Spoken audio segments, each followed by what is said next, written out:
the most important part of the show right now. I know I don't need to say pay attention. It's condescending and it sounds ridiculous. But in case you're doing something else, if you're not holding small children, dealing with sharp weapons, heavy machinery, I need you to stop what you're doing right now and pay really close attention. There are still a small number, but they're not non-existent, and I understand your concerns of people out there who've told me and Justin and Michael and Guy, stop telling people to vote early. You're crazy. That's a big mistake. Really? So I've said, and I need to make my case over and over, that now me, Donald Trump, Scott Pressler, and just about every significant Republican, conservative, MAGA activist you trust is saying, please vote early. Do you see after yesterday why I am telling you to vote early? I don't know what more evidence you need that they are getting ready to triple barrel. I'm sorry, we haven't had the triple in a long time. The trifecta. I don't know what more evidence you need that the triple barrel's coming your way. Folks, do you really think you're being told the entire story on the Verizon outage yesterday? Oh shit, what happened with Verizon? Did you not hear? Verizon had a mysterious breakdown in service where people were seemingly disconnected from the cell network and getting the SOS signal on the bars that you get like when you're up in an airplane if you try to go off airplane mode. You haven't heard much about it, have you? Weird, right? How we haven't heard anything about that? I'm just going to throw this question out there for you. And I'm going to ask you again. Because some people go, well, they can cheat on Election Day. You know how else they can cheat on Election Day? By saying, go F yourself, there is no Election Day because the cell network's down and we can't transmit our data and your vote's not even going to matter. Folks, the Department of Homeland Security, you know what, guys? We got to put this in an evergreen file. It's on me. The memo, the Department of Homeland Security memo. The corrupt Department of Homeland Security has already put out a warning that there could be a major internet attack on Election Day. There are only two reasons the corrupt Department of Homeland Security would do this. Number one, they're telling the truth, which I doubt, but it's possible. So if there's going to be a DDoS internet attack on Election Day, then you better vote early or you're not going to vote. Number two, they're lying because they're part of an internet attack on Election Day and they want to blame it on someone else. Either way, you should be voting on Election Day. Folks, I don't know what happened with Verizon yesterday, but I know this. They have been incredibly quiet about it. Nobody's saying jack shit about the cell network being wiped out. And I'm just going to throw the question out there. 34 days are we now before Election Day? You don't think that's kind of weird that couldn't be some dry run by some foreign government or maybe not, maybe some swampy actor to take down the cell network on election days? How do you think they're going to transmit the data? Folks, pay attention to what's going on. I don't mean to sound like a dick because that's not my goal, okay? I'm telling you as a friend, I got no skin in the game at all. I got none, zero, outside of my activism and passion for conservative ideology. I'm not running for office. I don't benefit from people running for office. Have you seen a single campaign ad on this show that we do a live read for? We get offers for them. Have we? Folks in the chat. No, you have not. Do you know how many people reach out and ask us if we can run ads and things like that? We don't do it. It's because we don't want to be perceived as being in hock to folks, okay? We want to be objective about stuff. I've got no skin in the damn game. You've got a port strike now that is about to F up the American economy like you haven't seen since COVID. You've got a major hurricane blast right through the southeast of the country, takes out an entire western portion of North Carolina and the eastern portion of Tennessee, Georgia, and Florida. You've got entire towns wiped out. You've got Verizon like, holy shit, a good chunk of the country has no cell service. What happened? I don't know, man. There is going to be a massive election day surprise. I don't know. To all the people out there who doubt me, I don't know what else you need to be told. Brett, do we have the Pressler tweet from yesterday? Sorry to throw the show up, guys. Scott Pressler, who I've had on my show many times. Can we all agree, like, this guy is just all about winning? He's in Pennsylvania. All this kid does for 12 hours a day, not kid, he's a young man, but It's probably a man. I'm so old. Everybody seems young at this point. All he does is register voters. He's telling you, look, and the same thing I'm telling you, and Trump's telling you, they are planning to mess with you on election day. They're not going to do it everywhere, but they're going to do it in places that matter. Pressler has this list on his tweet of they've already done this before. They've already done this before. Maricopa County, Arizona. They mysteriously, ran out of paper and ink for printers, like you didn't know there was an election. Look, in 2022, Arizona machines had printing errors on election day. Luzerne County, Pennsylvania, conveniently, folks, ran out of paper on election day. On 2022, it snowed in Nevada on election day. It takes 12 hours to disrupt an election. Pressler is 100% correct. If they are going to cheat, they're going to do it on election day, whether you vote early, whether you vote by mail. It doesn't matter. It's not even a confounding variable, because if they're going to cheat, they're going to cheat. They'll find a way. I would rather be able to track my vote early and know it got in. Look at all these poor folks in North Carolina who are now going to, you think they're thinking about voting? Think about surviving. They don't even have water. You blame them? Voting? They can't, there's no water to drink. Can't even flush a damn toilet bowl. They have no food. Please, in the name of everything that's holy, get out there, and the second early voting opens up, get out there and vote. Here, I know, guys, am I beating this thing to death? I can't even get, folks, we got to win. No more fucking around. Pardon my language. We got to win. We got to win. If we lose to this freaking communist, the whole thing is done. It'll take us 20 years to get our country back. For those of you who doubt me, look at the numbers in Virginia. Virginia early voting's going on now. The Republicans have swamped it. The numbers are already publicly reported. They can't go back and make the numbers change. The numbers have already been reported. They have the numbers. If they're going to scam, they're going to scam. At least now we can track it and we would see something's wrong. Hey, last week you guys reported 100,000 Republican votes. Now you report 95. How did that happen? I'm sorry if I'm driving you crazy. We just can't lose, man. And they're going to cheat on election day. I'm sure of it. The question is, to what degree, and can we overwhelm it? I think we can. Folks, you can tell. Here's Politico Playbook. This morning, October 1st, correct? Look at the date. October 1st, 2024. Democrats are now suing to block Georgia's hand-counted ballots rule. Keep that up for a second. Why the hell would Democrats not want hand-counted ballots? Because they want to cheat. Is there any other reason why you wouldn't want to double check and hand count a ballot? Here's another one.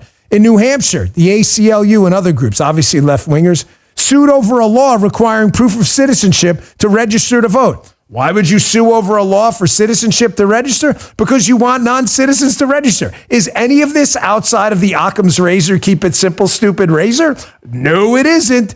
They're going to cheat. Make it hard on them by swamping this thing so badly that they panic on election day. And when they panic, they get sloppy. And if we can overwhelm it, they're not going to be able to scam to the degree if we overwhelm them outside of the margin of cheating. Folks, I just want to win, man. I just want to win. That's all I want. I promise you. I have no skin in the game. I've read every single critique of early voting. Some are compelling, but they don't overwhelm what they could do and have done on election day. We had water pipes break in Georgia. You guys remember 2020, right? Philadelphia. Oh, the counting stops. You act like if you vote on election day, like they haven't cheated in the past too. My critics, not you. Again, I don't mean to sound like an asshole. They're going to cheat. Make it hard on them. Make it really hard on them. Because if there's an internet outage on election day, you're going to rue the day you didn't take my advice. We got one shot here, and that's it. Folks, they're starting to really panic now. They're really freaking out. The media and the left senses they've got a real problem. And I want to nail it down to two specific things I'm going to get to during today's show is going to be really important. The media is freaked out about a lot of stuff over the Harris Tampon Tim campaign, but there are two things freaking them out the most. Number one is Pennsylvania. Number two is the minority vote. I promise you, talk to anyone in the left-wing media, put a couple tequila shots in them, of course, willingly, and they'll tell you what I'm telling you. They are worried about Pennsylvania first, because if they lose Pennsylvania in 19 electoral college votes, there's no math for Kamala to win, and they are worried about the minority vote as well. Hispanic voters, Jewish voters, black voters, they are freaking out. That is why they are so eager to silence us. I just want to throw this out there quick as a big thank you to you guys to show you the Bongino army is now absolutely taking over political media. Even the New York Times is freaking out about the Bongino army right now. Salute to the Bongino army. Love you guys. New York Times, not just fun and games anymore. Politics edges deeper into live streaming. Oh, look at that. The most watched political commentator during September's presidential debate was Dan Bongino. I know that guy really well. He drew about 349,000 concurrent live viewers to Rumble, a popular platform amongst conservatives. You're damn right.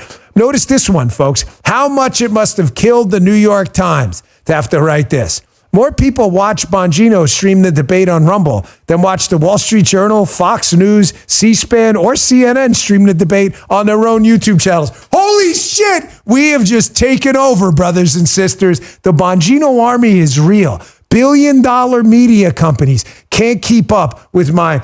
Michael, you're a math guy. What do you think the dimensions of this room are? Say it was a rectangle. I know it's not a perfect one. You're a really smart math guy. 30 by 12, maybe 30. I'll say 28.6.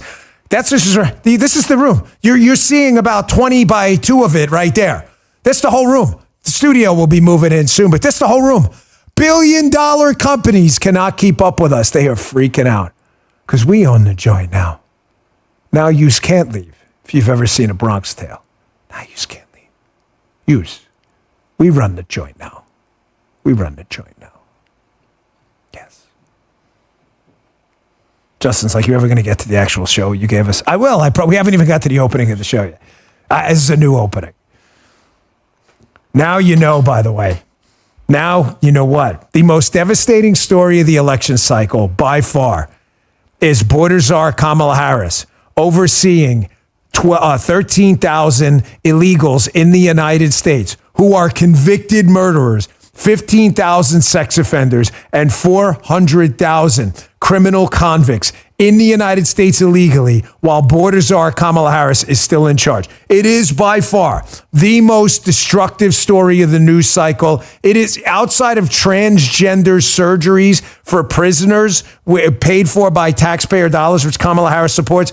I'm telling you, this is the most devastating story of the cycle. And now you absolutely know the story's accurate. How? The worst press secretary in the history of the United States, Karine Jean-Pierre, in a desperate effort, bumbling and stumbling, by the way, not even using proper English at any point in this response. You'll see yourself. Here she is bumbling and stumbling through the story, responding to a question about it by Peter Doocy, and citing, yes, you guessed it, communist fact checkers. Now you know the story's true. Check this out. 13,000 people who have been convicted of murder crossed the border illegally and are living among us.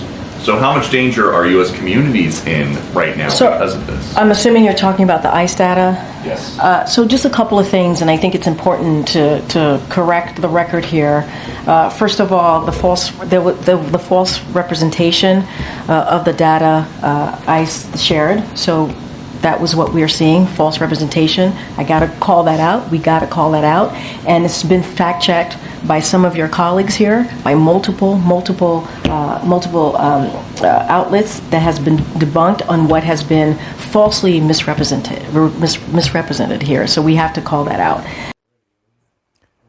Karine Jean-Pierre, at no point during that delusional, rambling, incoherent word salad of a response, even using anything remotely close to the proper use of the English language words, stumbles through the entire thing and hilariously cites left-wing fact checkers who, when left-wing fact checkers tell you something's false, what is it? What does that tell you? Yes, you're correct. It means the story's now 100% true. They are freaking out. Expect this, by the way, to come up, immigration, in some way in the debate tonight. If you're expecting, by the way, any form of a fair debate, given that it's communist CBS, That's a joke. I'm just going to tell you this. Don't set expectations high or low. Go into it with an open mind. Tim Walz is already trying to set expectations low for the VP debate tonight. Tim's running scared. Tim Walz will be just fine. J.D. Vance is going to have to debate 3 people again. CBS is the most disgusting mainstream media outlet of them all. That's the home of Sir from 60 Minutes. Sir! It's the home of Sir and 60 Minutes. You can expect absolutely nothing from him. However, J.D. Vance is smarter than Tampon Tim and the 2 debaters. He'll be fine. I just want to show you a quick sneak preview. Hat tip, a bad hombre on X. I saw this clip. This was J.D. Vance absolutely destroying Tim Ryan the last time he debated in his race for the U.S. Senate. J.D. will be A-okay. Don't set expectations too high, too low. He will be just fine. We're going to cover it tomorrow, too, afterwards. But here, check this out. He's raising money for the insurrectionists who were beating up the Capitol Police. The one guy he tried to raise money for got 4 years in prison. This is ridiculous. I'm not taking a back seat to you. I brought $500 million back to fund police in Ohio. So I've got 3 little kids, including a 2-year-old, and one of the things that's true of toddlers and is also apparently true of career politicians is that they accuse you of doing the very thing that they do themselves all the time. At the height, Tim, of the BLM riots, I've condemned political violence whether it comes from the left or the right. But at the height of the BLM riots, where they were rioting and looting and burning down America's cities, Ohio cities and small towns, Tim Ryan threw the police under the bus. He attacked them as the new Jim Crow, as systemically racist, and he voted for legislation that would have stripped funding from them and redirected it towards litigation defense. This is another example of Tim Ryan talking about what he would like to do. Tim, you don't sound too bad. If you actually tried to do the things you talk about wanting to do, you wouldn't be half bad. The problem is you got 20 years and you failed to do any of it. All right. Dude, the line at the end is an instant classic. You know, Tim, you don't sound too bad. If you actually did any of that stuff, you wouldn't be too bad. The problem is you're full of shit. Just like, kids who lie about stuff. Folks, that has got to be one of the best debate lines I've ever heard.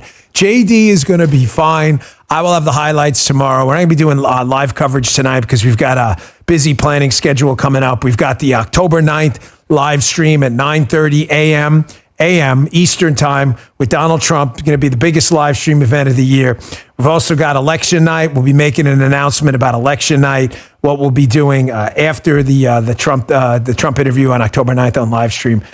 Folks, JD will be fine. We'll cover it tomorrow. Don't forget that live stream with President Trump, October 9th, 9:30 a.m. We're going to be doing it live from Mar-a-Lago. Please don't miss it. Tell all your friends to be there. It's going to be a different kind of interview, folks.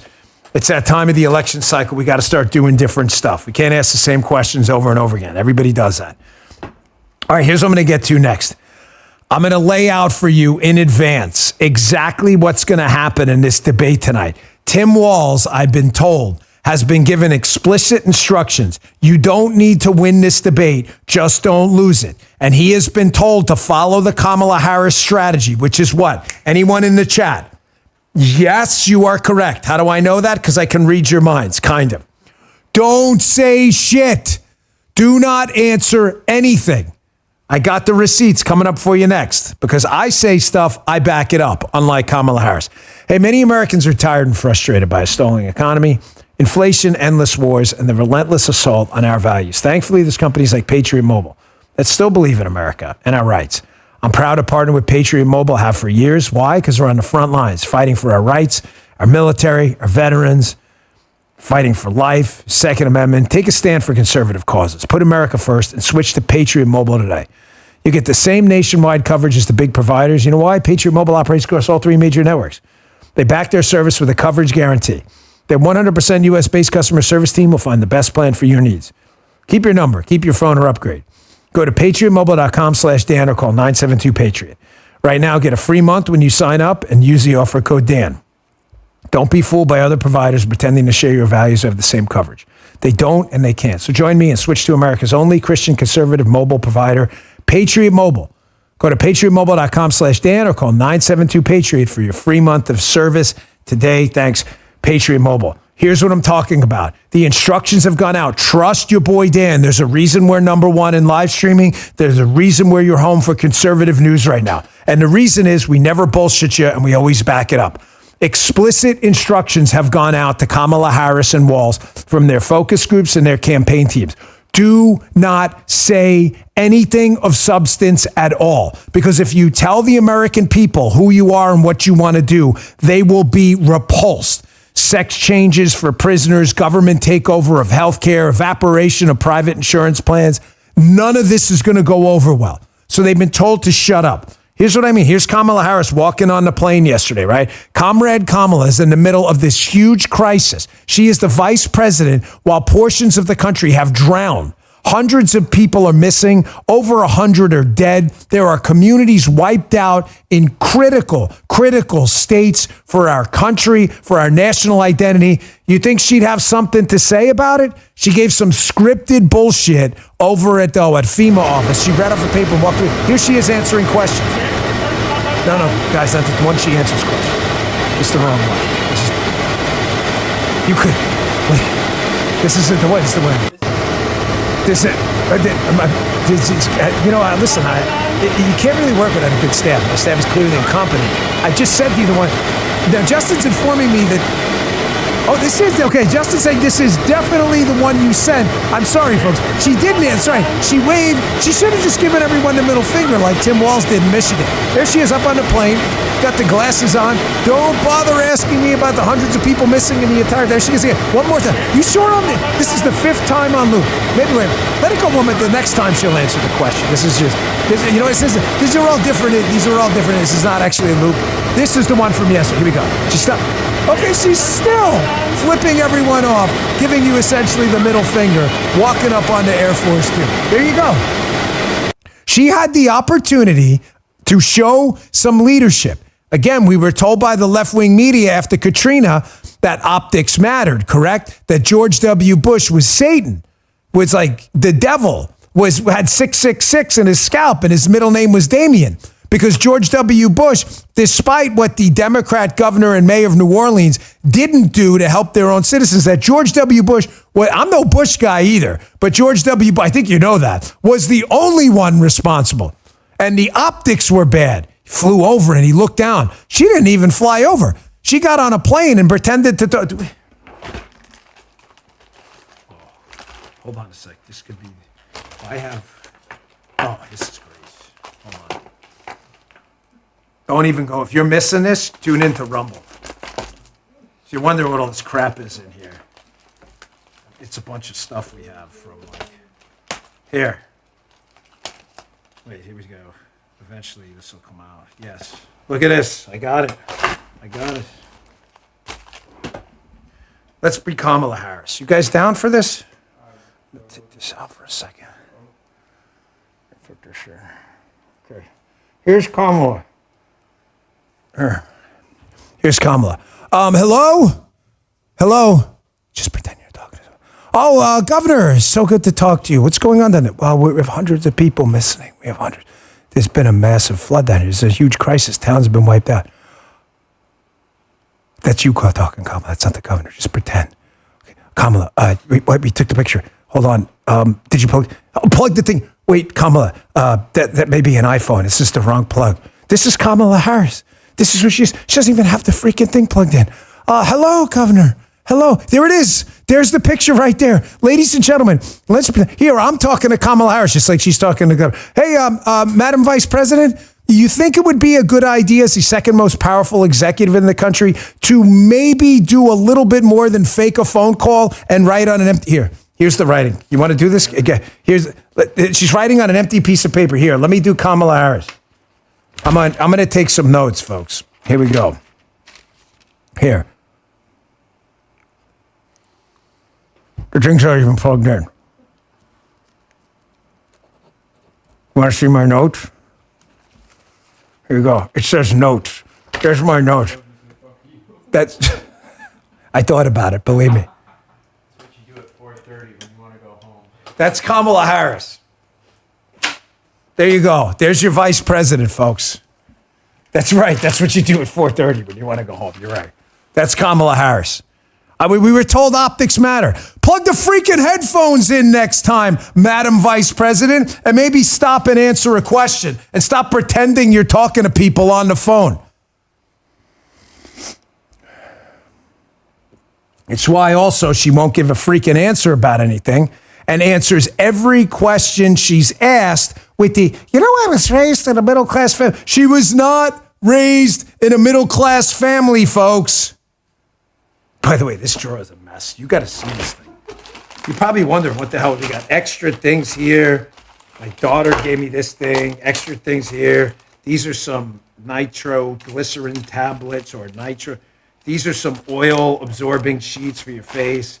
You got the forearm exercise machine here. Some pen stuff. Sorry, you probably can't hear anything with me off the mic. The woman is incompetent. She can't answer a damn question ever. She appears on a podcast yesterday. You know why? Because Trump is kicking her butt on live streaming. And most of the kids right now, note to cable news companies like CNN, most young men and women, basically anyone from 25 or younger, they're not watching cable news, folks. They're watching streaming. So Kamala Harris decided to go on a podcast yesterday, and she's like, hey, man, listen, I'm going to start reaching out. I'm going to take the Donald Trump approach. I want you to listen to the answer yet again to the question about what she's going to do about the economy. The instructions went out. Don't say shit and falsely tell people you lived in a middle-class family, a middle-class neighborhood. You lived in a foo-foo area. Check this out. Show to a whole entire company. What is your economic plan moving forward for people who are living paycheck to paycheck and struggling for groceries and rent and homeowners? So, look, I grew up, so my sister and I were raised by our mother. We lived for a long time in an apartment on top of a child care center. She can't answer a question. She can't answer a question. I'm going to play one more and I'm going to take a break for you. I'm going to show you a little piece of video from CNN. I'm telling you, this is the debate strategy tonight. You don't have to listen to me. I always bring the receipts. Here's CNN saying what I'm telling you, that Walz has been told, don't say shit tonight, no matter what. Whatever you're asked, just refract the light and move in a different direction. This is their entire strategy from this point out. Check this out. Even last week, I was in New York at a fundraiser that Tim Walz was doing at an apartment there. And he said, after I left the room, I heard he said to someone who asked, how's debate prep going? He said, look, I was trained as a teacher. As a teacher, we're trained to answer the questions. We tell our students to answer the questions. That's not what this is. So Walz really trying to fit himself into this somewhat awkward always thing of a nationally televised debate. He's not going to say anything. I would expect every single answer to be a misdirection from the question posed. And CBS, I promise, will cover for them. And they will fact check tonight, which means they're going to lie, and J.D. Vance will wind up debating three people. Folks, they are really priding themselves on ignoring you. They don't care. I've got more receipts coming up. Mayorkas is asked about this crisis going on with this major flood and people being wiped out. If this answer doesn't infuriate you, I'm sorry, you're not paying attention. And the dumbest cabinet member we've seen in modern U.S. history, who's a surrogate for Harris, who is another absolute know-nothing, Gina Raimondo, with, again, one of the dumbest answers you've heard all year. But I'm going to remind you again before the break, the port strike, the hurricane, Verizon, the outage yesterday. Make sure you're voting early. Execute and bring 10 people. Quick break here. If you want to energize your brand, Land's End Outfitters will partner with you to provide clothing that unites your team and make sure your brand stands out. Land's End provides quality apparel featuring your logo and colors, all designed by their expert outfitters. And with decades of outfitting experience, Land's End Outfitters provides a seamless solution so you can focus on your business. For more than 30 years, some of the world's top brands have relied on Land's End Outfitters to outfit thousands of employees. They design branded apparel people want to wear that fit every body and deliver confidence. Land's End Outfitters is the leading online supplier of branded apparel. Whatever your business, they'll create products tailored to your needs. And with Land's End, every business is treated like a VIP, whether you have 5 employees or 500. See why thousands of brands count on Land's End Outfitters. Go to business.landsend.com/Bongino and use code Bongino for 20% off your order. That's business.landsend.com/Bongino. Use promo code Bongino for 20% off your order. Thanks, Land's End. And our last sponsor today, Tax Network USA, student loan forgiveness, handouts and free everything. Seems like everyone's getting a free pass. Except you. You've been an honest tax-paying citizen forever. But when COVID and tough times happened, you fell behind with unfiled tax returns. Instead of forgiveness, the IRS is hiring thousands of new enforcement agents to hammer you. But listen, it's risky to call the IRS yourself. Check out Tax Network USA. Their aggressive strategies are designed to help solve your IRS problems quickly and in your favor. They have preferred direct lines to the IRS. They know which agents to work with and which to avoid. Tax Network USA specializes in helping to reduce or eliminate your tax debt. They've helped resolve over $1 billion in tax debts for their clients. Some of these tax solutions expire. You don't want to wait on this. Tax Network USA is owned by fellow patriots, and they're giving you a free consultation. Call 1-800-958-1000. That's 1-800-958-1000. Or visit tnusa.com/Dan, TN for Tax Network, tnusa.com/Dan. Thanks, Tax Network USA. We appreciate it. All right, back to the show. They pride themselves on not telling you squat, folks. All you have to do is listen to them. I'm here to gather the information for you. Here is leading surrogate for Kamala Harris and the Biden Commerce Secretary right now, Gina Raimondo. If you remember, just, was it 2 weeks ago, said she didn't know what the Bureau of Labor and Statistics was. She was unaware of it. Here she is. There's a major port strike that is basically going to shut down the American economy right now, as all these goods are going to be locked up from actually docking in a port. Here's Gina Raimondo. She's like, you know what? I'm not really focused on that right now. I mean, why would you be focused on it? You're only the freaking commerce secretary, commerce, trade. Why would you be focused on that? Watch this. Where have you been kind of focused and hearing on what would happen if the strike goes, let's say, longer than a week? Again, I have not been very focused on that. You're probably saying to yourself right now, there's no way she said that. Fellas, did she say it? We did not manipulate this in any way, folks. This woman is clueless. She is just she is a one-woman soundbite for the Republican Party. What about the BLS numbers, Bureau of Labor Statistics, showing that the Biden job numbers have been revised down? I'm not really familiar with the BLS. You're not really familiar with them. You're the freaking Commerce Secretary. You understand this is a surrogate for Kamala Harris, probably handpicked by her. They are priding themselves on telling you nothing. I was in a middle-class family growing up. We get it. You've said that. You've told us 1,000 times. You were not actually a middle-class family, but whatevs. Can you answer a question? Here's another one. Mayorkas has asked a question about these disastrous floods, which happen. They are tragic. They have wiped out entire towns. You would think this guy for a second would avoid the whole global warming hysteria bullshit we've been told by AOC and John Kerry and Al Gore and these other goons who profit, by the way, off of a lot of this bullshit. Nope.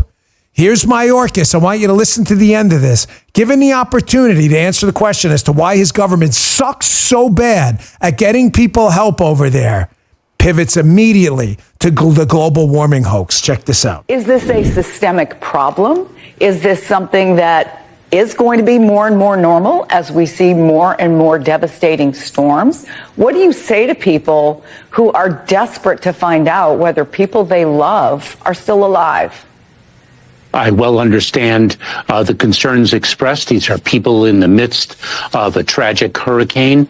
That is precisely why we and others have been deploying communications resources to ensure that communication is reinstated as quickly as possible. The reality is that the severity and frequency of extreme weather events are only increasing. Folks, they do this on purpose. I want you to understand, you should be proud of yourself. Chin up, chest out, shoulder blades back. Be proud of yourself that you were not a moron like these Democrats. I'll show you what I mean here coming up in a second. They don't vote for anything of substance at all. They vote on feels and hopey changey and who gives them the sads and who doesn't. We're talking about a group of people who act like infants. Like if you give them like a lollipop, one of the dum-dums from the dentist office after their appointment for a cleaning, they're like, thanks, Mom. They don't actually think anything through. And they're proud of that. Here is an actress who is a big Kamala Harris Democrat fan. You ever heard of Julia Louis-Dreyfus? And what was she, Chewy Dry Food this morning? I leave these guys a voicemail, and Justin, who's I guess showing his age a little bit, has no idea who Chewy Dry Food is. He's like, "Who's Chewy?" I said, "Chewy, it's Chewy," and we're Chewy. I'm like, like Chewbacca? Who's Chewy? And then Guy's like, "You mean Julia Louis-Dreyfus? You never heard of her? She was in Seinfeld, okay? Here she is bragging about how she just is voting for the person who gives her basically good feels, but she doesn't actually know anything about the issues. This is who they are, and you're not them. Chest out, chin up. Check this out. You know, I'm not a politician. I'm not an expert on various issues that we're up against today, but I do feel strongly about who our leaders should be as an American citizen, and I would really like it if the discourse could become kinder and more effective, and I think that will be the case with Kamala Harris and Tim Walz in office, and because I think they are people who are for the people. What does that mean? Kamala Harris doesn't give a shit about you at all. She has unleashed murderers, sex offenders, convicted criminals, fentanyl traffickers, child sex traffickers. She is the actual border czar. Biden gave her the most important job. Control the national security of the United States by not allowing evildoers into the country. And what happened? We now have 13,000 convicted murderers in the country illegally on the non-detained docket while she's the border czar. But Julia Louis-Dreyfus, or as Justin would, Chewy Dreyfus, Justin's claiming, by the way, it's my voicemail, which could be. I'm sure that there were people in my house yesterday. So if you want to snip the voicemail, folks, what do you think for tomorrow's show? Do you want to hear why Justin thought her name was Chewy Dreyfus? We'll play part of the voice, but Justin, cut that for tomorrow, okay? Well, because we'll let him off the hook. She's not voting for anything. She's like, Donald Trump gives me the sads, and the other ones are for the people. She has no idea what that even means. Now, contrast that with Donald Trump, who, again, you may not like the guy's tweets. Fine. You don't like the guy's attitude. Whatever. I don't really care. I'm not trying to marry the guy. I got my own issues, okay? I just want to elect the guy to run for president because I know his 4-year record was better than these numbnuts in the White House now. Here he is down there in Georgia yesterday showing up and it's like, hey, I'm talking to Elon trying to work out some Starlink connection while Kamala Harris is on the phone with her freaking headphones that aren't even connected to the phone. Check this out. Homes, hospitals, highways, and cars have been plunged underwater. Entire neighborhoods have been turned into lakes. Nobody's seen anything like it. And to every family that's been displaced here in Georgia and North Carolina, which has really been hit. We were going there also, and they don't have communication. They don't have anything right now. We're trying to. I just spoke to Elon. I'm getting him. We want to get Starlink hooked up because they have no communication whatsoever. And Elon will always come through. We know that. Trump's not even president right now. And he's clearly doing more to bring attention to the issue of these people struggling. If they're still alive, people died down there. Then the president and the vice president. The president was on the beach sunning his nuts again. Kamala Harris was out at a fundraiser, some foo-foo fundraiser. Who was she with? Was it with Demi Lovato or some of these other people that I see? It was like some big foo-foo list of Hollywood entertainers. That's what she was doing while people were dying. She didn't know there was going to be a major hurricane called Helene. Did she miss it? Justin, you live in Florida. How long do you know about Helene? Like a week? A week? Let's be generous. Say 2 days. What the hell was she doing? The answer is screwing around, what she always does. Folks, I'm telling you, the red line desperation right now is real. Your boy always brings the receipts here. I don't leave shit on the table without backing it up. The Democrats are freaked out about two things more than anything. If they lose Pennsylvania and lose 20% of the black vote and 40, 42, 43% of the Hispanic vote, 25, 30% of the Jewish vote, the race is over. It doesn't matter what happens anywhere else. It doesn't, there is no math. I want to play this clip. This is MSNBC. Again, I always bring you some lefty stuff so I can't be accused of bias. I don't want anyone getting excited, no red wave bullshit. Execute, bring 10 people, period. However, don't get down in the dumps when you see these polls in the last few days that are designed to, decommission your brain from the mission. They're going to be like, oh, Trump's getting killed. I can see it already. Here's MSNBC saying, hey, man, listen, these Hispanic voters, Trump's doing, Kamala Harris in real trouble. Trump's doing a lot better than even he did historically. Watch this. We ask a basic question of Hispanic voters. Which party do you more identify with? 37% now say Republicans, 49% say Democrats. But again, look at how this has shifted in just the last dozen years. In 2012, this was a 41-point advantage for the Democrats. It has come all the way down to 12 points, Kristen, a 29-point drop in terms of that gap there on which party Hispanics identify with in just 12 years.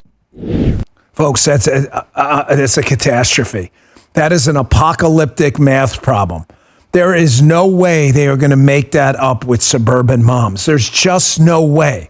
Now it's time to just go execute. You can have the greatest battle plan in the world. You can go in there a 23-point favorite. Hell, Auburn's playing Georgia this week. I think they're down. I think the line, the spread's like 20-plus points. I'm telling you right now, Auburn could win the game. They could lose the game. I'm just saying, the way you win or lose a game is on the damn field. It is time now to go execute. Because if we lose, the freedom apocalypse is coming the minute after they declare that race over. Folks, I want you to understand that censorship and weaponization of government is not a glitch in their system. It is a feature.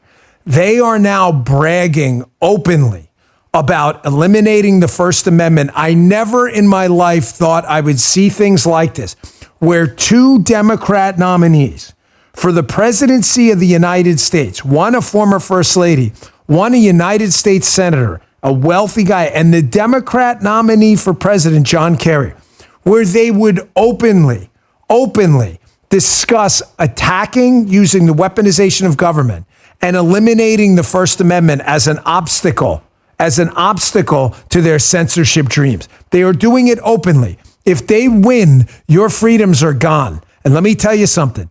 You can vote your way into socialism. You can never vote your way out. This is why I'm telling you, we cannot lose this election. Here's John Kerry in a clip that went viral, saying something you never think you would hear before, at least openly. It was whispered behind the scenes. Now they're open about it. The First Amendment, forget it. We're finished if we lose. Because he thinks it's an obstacle to their propaganda campaigns. Check this out. And I think the dislike of and anguish over social media is just growing and growing and growing. And it's part of our problem, particularly in democracies, in terms of building consensus around any issue. It's really hard to govern today.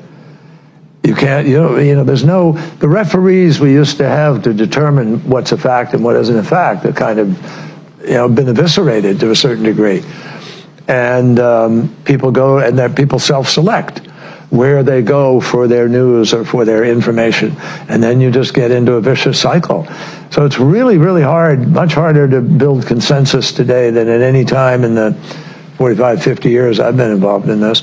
And there's a lot of discussion now about how you curb those entities in order to guarantee that you're going to have, some accountability on facts, et cetera. But look, if people go to only one source and the source they go to is sick and, has an agenda and they're putting out disinformation, our First Amendment stands as a major block to the ability to be able to just, hammer it out of existence. Hammer it out of existence? This human filth pile was the Democrat nominee for president. Folks, I don't have to add anything to it textually. He just said it. So for all these people calling us conspiracy theorists on the left, the left doesn't want to wipe out the First Amendment, explain what you just heard. You think this guy doesn't have influence in the Democrat Party still? I'm going to tell you, probably one of the 5 most powerful people in the Democrat Party also is Hillary Clinton. She is. She carried, right. Speaking of garbage people, here is another one who is highlighting for you right now. I want to go back to the beginning of the show. You still doubting me on early voting? Folks, there is something big coming. Mark my words, flags in the chat. Fellas, ladies, flags in the chat. They are telling you, please, in the name of all that's good, just listen to them. Their DHS is saying, hey, man, the internet could basically go out on election day. DDoS attacks, denial of service. I don't know. Now you got Hillary Clinton speaking openly about another October surprise. She was the grand marshal of the October surprise parade in the 2016 election with the Russia hoax. Something big is coming. Get your vote in early. You don't believe me? Just listen to them. Why do you think she's saying this? Check this out. The press that's trying to be the press, be objective, be, reporting the facts. The press needs a consistent narrative about the danger that Trump poses. Because, people may still look at the danger and say, I don't care. It doesn't affect me. I'm going to vote for him for X, Y, or Z. But okay. But at least people need to be woken up and given the facts about what he has done, is saying, and would do. And I anticipate that, something will happen in October, as it always does. The Russians, as I said earlier, are very active in this election. We know the Iranians are active as well. Chinese uses TikTok, or they certainly did against Biden and for Trump. I think they're a little less pro-Trump right now. So you look at where people get their information, and they get their information largely from social media.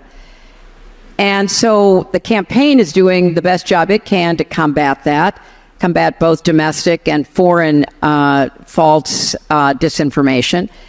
But I anticipate there will be a full court press in October.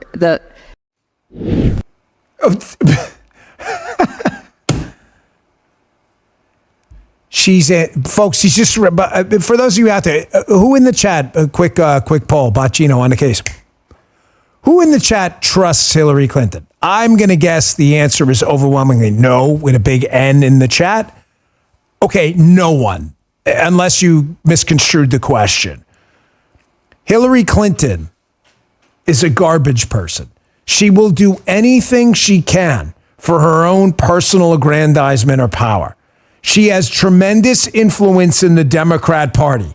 Do you really believe in your heart of hearts, as the overused expression goes, that Hillary Clinton is anticipating an October surprise just randomly? She just threw that out there. Want me to tell you what she's doing? Okay, 'cause that's what I'm here for. By the way, does the George Soros purchase of radio stations make sense now? Here's a tweet by Brendan Carr of the FCC, a guy who knows about all this, Federal Communications Commission. Now, does it make sense why they fast-tracked the George Soros purchase of all these conservative radio stations? They want to make sure when the October surprise happens and it comes from overseas, folks, you get what I'm saying? That the truth about what it is, a PP dossier or something else, or a hoax letter, never comes out. What she's doing now is when this new collusion hoax or whatever it is gets launched in October, Hillary wants to say she's pretextually setting up a narrative. She's going to go, look, I warned you. We knew this was going to happen. We told you. What did she say? She cited Russia, Iran, and China. I told you they were going to do it. That's what she's doing. It's tactically evil, and it's brutally genius in how they operate. It's the same reason I believe the DHS is also putting out right now that they may have internet problems on Election Day.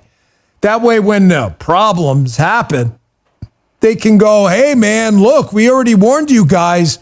Shame on you. Should have listened. The Soros thing makes sense now? By the way, I've been very clear on my position on that because we're on radio. For the George Soros radio stations I'm on, George Soros can kiss my ass. Kiss it. You can get right here. Right here. Lips, kiss that ass. Kiss it. I don't give a damn about George Soros. Cancel me tomorrow. Everybody knows where to find me on Rumble. We're the biggest live stream in the world. I give zero shits about George Soros canceling me. Zero. I've not lost a second of sleep over it because I can't be canceled because I got the Bongino army behind me and Rumble, and we own our own servers. So we can't be canceled. People know exactly where to find me. Folks, they're preparing us for something big.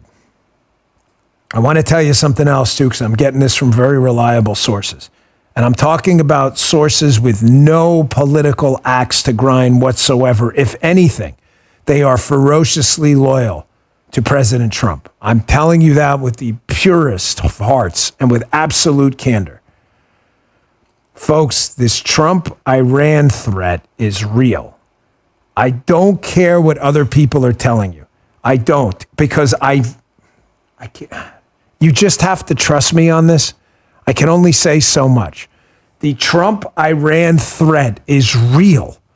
I want you to look at this True Social post he put up. He is getting briefings, and I'm not talking about IC briefings where they're obviously intelligence community briefings, where there's obviously an agenda looking to tie him up, like they did with Russia. He's getting, I can't say anymore. He's saying now about the Iran threat, how the Secret Service is interfering in his election, that there's a very real threat out there, that they're drawing people, that they're drawing all these people, they can't do these events. You can read the True Social post yourself.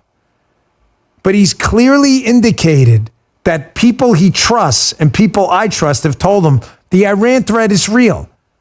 Folks, we got to remember, it only takes one crazy person willing to die who really doesn't care about money or anything to be honeypotted into this.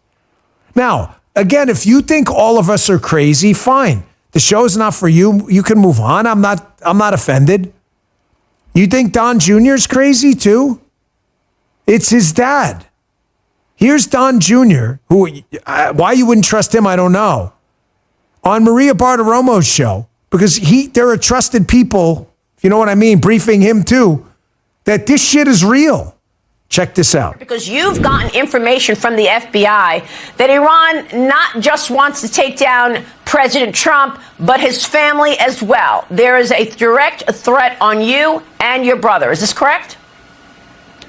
That is correct. I guess the logic being if they inflict the kind of damage to someone's family, they get the effective disturbance to the campaign, to my father, to that mentality, without perhaps eliciting the response from the U.S. government. I've been told that not only by the FBI, but also by members of Congress who are read into these kinds of things. They can't obviously give me certain details, but they're like, you guys better take it really seriously. So let's go. Let me get to this story first because it came in hot off the presses this morning. You're not going to hear it anywhere else. It is breaking on the Dan Bongino Show at 11 a.m. where our stream goes live every day. Thank you for joining us. We already got close to 60,000 people. We're only 2 minutes in. Thank you for joining us. You'll be the first ones to hear it. It is this. This won't surprise anyone, but I've got this from a very, very deep inside source with the Secret Service. So apparently, folks, there were so many people in the Forensic Services Division of the Secret Service, relative to the size of the detail, that know about the cocaine scandal and the pressure that's been put by the Biden White House and Mayorkas to make the evidence go away. And I'll get to that part in a second. that now, according to my source, who is about as unimpeachable on the matter as you could possibly imagine, there are now being promotions handed out to a number of people to silence them about what they know about the efforts to make the cocaine evidence go away. Now, my source is pretty clear that these promotions are likely tied to what they know about the cocaine scandal at the White House. He is just not sure. Producer Justin asked me this morning, well, what's happening? Are subordinates saying to their bosses, hey, either promote me or I'm going to go to the press about the cocaine and the White House scandal and the pressure and what we know about it? Or are supervisors promoting people who know to kind of lock them in to say, hey, man, you know, you took the promotion and you knew about it and you didn't say anything, so now you're part of the scandal, so you need to shut up too. He's not sure about what direction they're going in, but he's absolutely sure that there is a tie between what they know about the cocaine scandal and promotions. New promotions are coming out. It has a lot to do with the Forensic Services Division. Now, why? Because the Forensic Services Division that does, obviously, forensic services and analysis in the Secret Service are the ones who have custody over the cocaine baggie. And apparently that cocaine baggie has identifying evidence which would implicate someone. There it is. Thank you, fellas. That's a picture of the baggie, if you're watching on Rumble right now, found in the locker. Apparently, the Secret Service has evidence that may be linked to someone, the Biden family and the DHS. They want to make that evidence go away. You can surmise who that may be, and I wouldn't automatically jump to Hunter Biden either. I'm not saying no. I'm just saying it is someone that is going to be a major scandal that Biden and the DHS want to make that baggie go away. So I said I'd get back to it. According to the source, there is massive pressure by Ron Rowe, the acting director, and former director Kim Cheadle, who resigned. There was massive pressure to make this. I'm going to give you some quotes from the whistleblower, just so you exact quotes. So I don't want to be accused of misconstruing what he said. They are, quote, under a lot of pressure to, quote, tie up loose ends on the cocaine scandal and, quote, to destroy the cocaine evidence before Trump takes the White House, which at this point looks like there's a pretty good shot, nothing definitive, no red wave talk. However, they're getting really worried they may lose now, and that if this comes out, it's going to make the Biden administration look even worse than they look now when they find out whose cocaine this really was. So again, they're under a lot of pressure from Secret Service management, Rowe and former director Cheadle, who pressured, according to my whistleblower, people in FSD to destroy the baggie. Rowe and Cheadle would apparently under pressure from Mayorkas, who's under pressure from the Biden White House, to tie up loose ends and destroy the cocaine evidence before Trump gets in there, because he's going to blow the doors off this whole thing.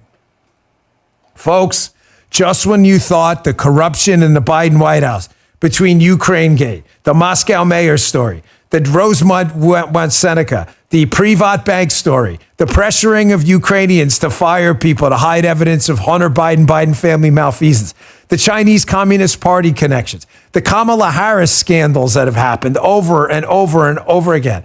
Ladies and gentlemen, it only gets worse. You heard it here first. I'm telling you, the source is unimpeachable. Of course, the media people, let me just prep you. The media folks, what's going to happen, guys? In a week or a month, they'll report this story and they'll say, breaking news. The truth is, honestly, I really don't care. I just care that you get the story out there. I just want you guys to be happy about the fact that you got the story first. You heard it here. All right, getting back to some other news because a lot happened this weekend. Folks, I live in a hurricane zone. I've never been through anything like what's happening right now in Tennessee and North Carolina and parts of Georgia. It's not just one state. This Hurricane Helene was a massive, massive storm. I've heard it compared to a tornado over the course of like 3 states or so. As they say with hurricanes, when you deal with them a lot like we do in Florida, you run from the water and you basically hide from the wind. The water is going to do most of the damage. I mean, listen, if you get hit by a tornado, the wind, but most of the time, hurricanes, if you can get inside a solid structure built that's hurricane resistant, you should be okay sometimes from the wind. The water, you got to get away. There's just no way. And the folks in these areas, were given very little warning. Unfortunately, the forecasting on this thing was generally pretty terrible.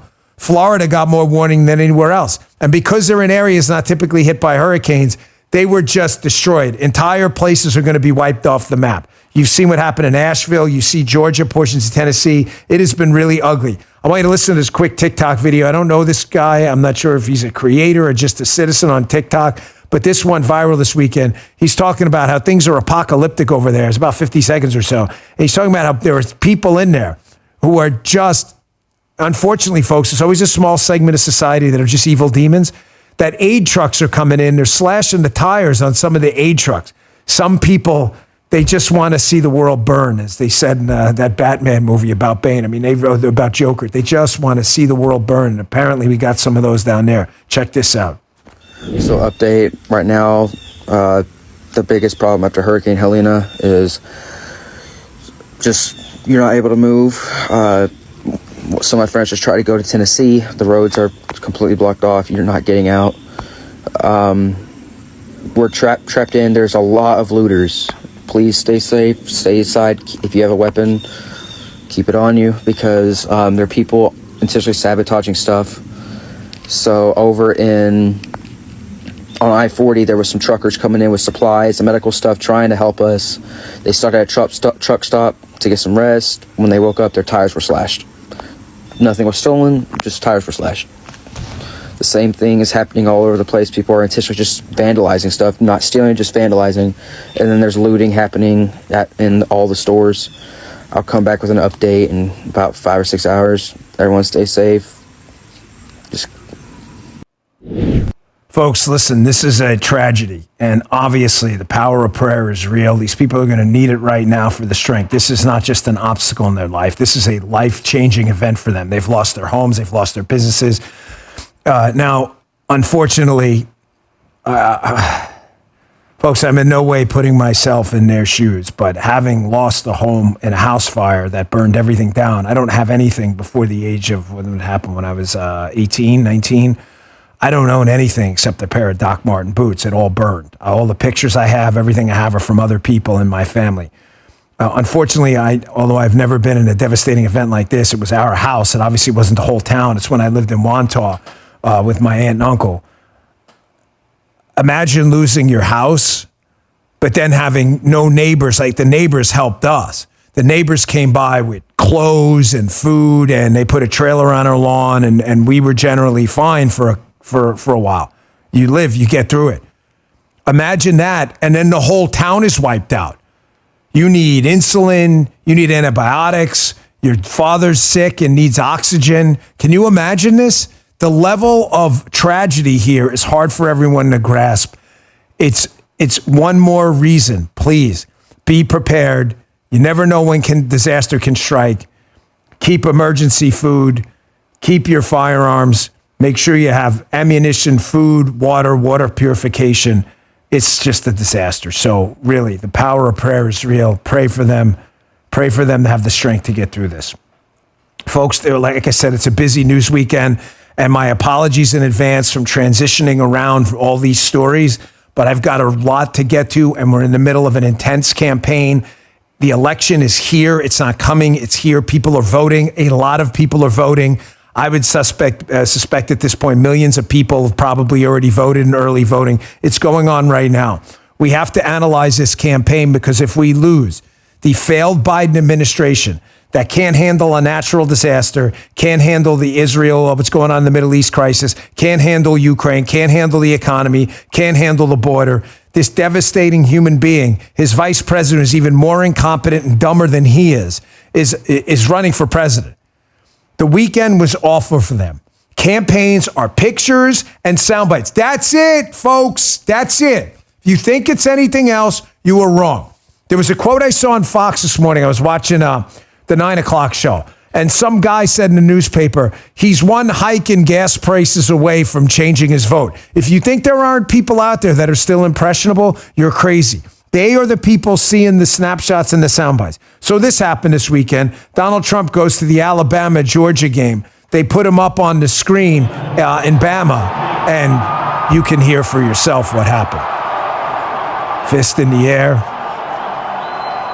That's his fight pose, waving everyone to raucous applause in front of tens and tens and tens and tens and tens and thousands of people. A really excited crowd of Alabama and Georgia fans right there. Ladies and gentlemen, that's a snapshot for you.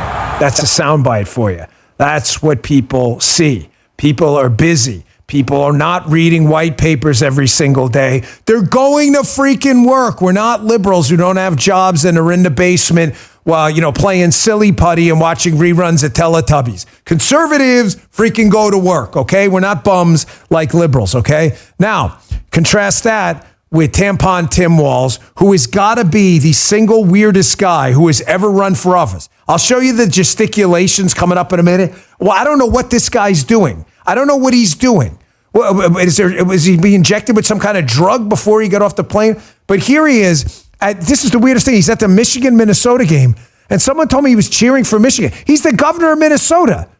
Someone said he was cheering for Michigan because Michigan's a swing state. He thinks Minnesota in the bag. If that isn't the cheesiest thing I've ever heard. Here he is here getting booed by Michigan fans at a state he's supposed to be winning.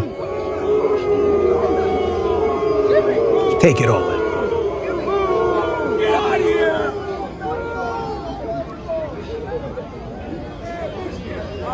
There he is, Tampon T, big celebrity in the Michigan-Minnesota game. Boo, there he is, holding up the almighty tampon like Zeus with a lightning bolt. There he is right there, Tampon T, who I'm hearing, by the way, just from reading press outlets, but multiple press outlets on the left, that Tim Walz is freaking out over the debate with J.D. Vance tomorrow. Now, I want you to keep in mind, where am I going with this? Any of you guys know? Be careful. Just be careful.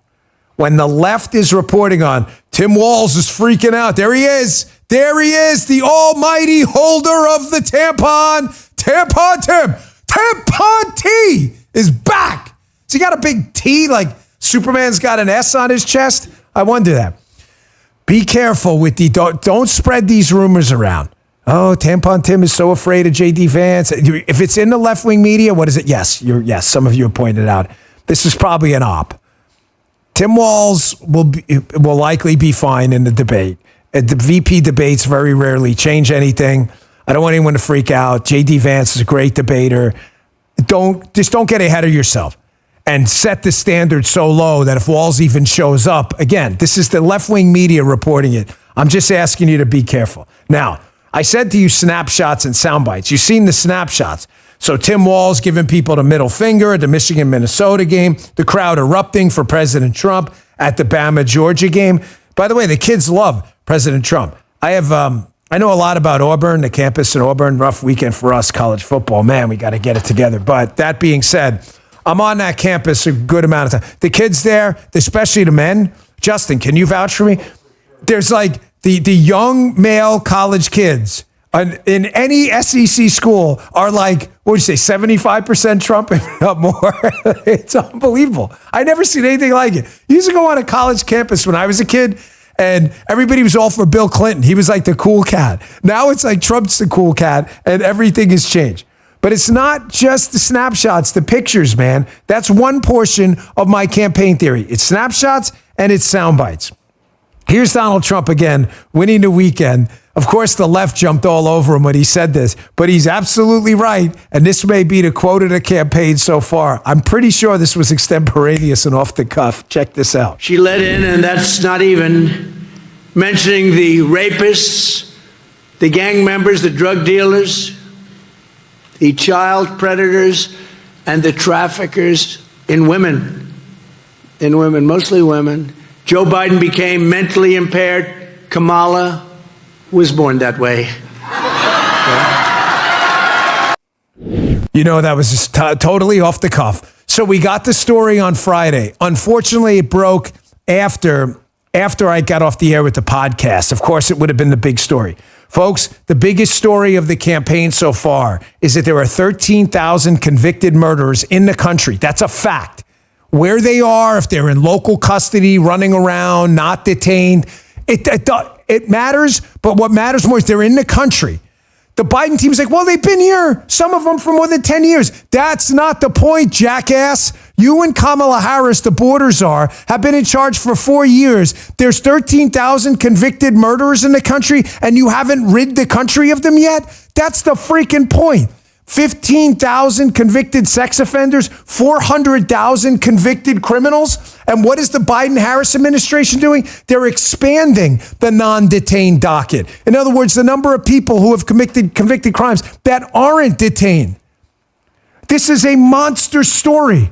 So what does Kamala Harris do? Can you imagine the cojones on her? She goes down to the border to celebrate murderers being in the country, crossing the borders. And by the way, they won't tell us how many of them crossed under the Biden-Harris administration. Why? Because I guarantee you it's a whole lot. Here was Trump again winning the weekend in the snapshots and soundbite wars. Listen to this. Anybody that wants to come.